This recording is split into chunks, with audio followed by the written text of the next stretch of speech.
ছোড়া এই বন্দুকে গুলি মারে কে, মাঝে রাতে একা ঘরে ডাকাত পড়েছে। এই মুহূর্তে বেশ ব্যস্ত সময় পার করছেন টলিউড অভিনেত্রী শ্রাবন্তী চট্টোপাধ্যায়। প্রায় একসঙ্গে দুটি সিনেমা মুক্তি, আরি ও আমার বস।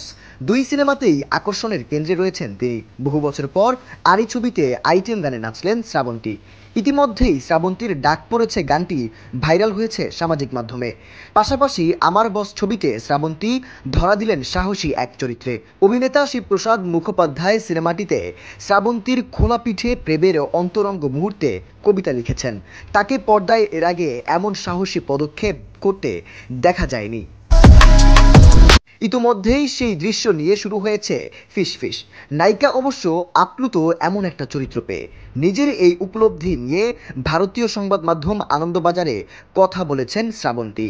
আনন্দবাজারকে শ্রাবন্তী বলেন, এমন একটা গান নিজের ক্যারিয়ারে পেয়ে আপ্লুত। শুধু তাই নয়, কাজটা করার সময় এক ফোঁটা অস্বস্তি হয়নি। আসলে পেশাদারদের দিয়ে পুরো কাজটা করা হয়। চুমু খেয়েই যে প্রেম নিবেদন হয় তা নয়, এভাবেও একটা প্রেমের মুহূর্ত বোনা যায়। তার জন্য শিবুদাদের গোটা টিমকে কুর্নিশ। তার উপর জয় গোস্বামীর কবিতা, কি বলবো আর।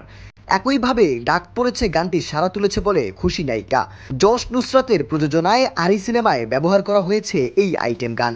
শ্রাবন্তী বর্তমানে বাবুসোনা নামের একটি সিনেমায় কাজ করছেন। অংশুমান প্রত্যুষের এই সিনেমায় তার বিপরীতে আছেন জিতু কোমল। সেখানে চোরের চরিত্রে অভিনয় করছেন শ্রাবন্তী। সিনেমাটি মুক্তি পাবে চলতি বছরে। এছাড়া শুভ্রজিৎ মিত্রের পরিচালনায় দেবী চৌধুরানী সিনেমায় মূল চরিত্রেও শ্রাবন্তী অভিনয় করেছেন। শাহরিয়ার শুভ, নিউজ ডেস্ক, জনসংবাদ।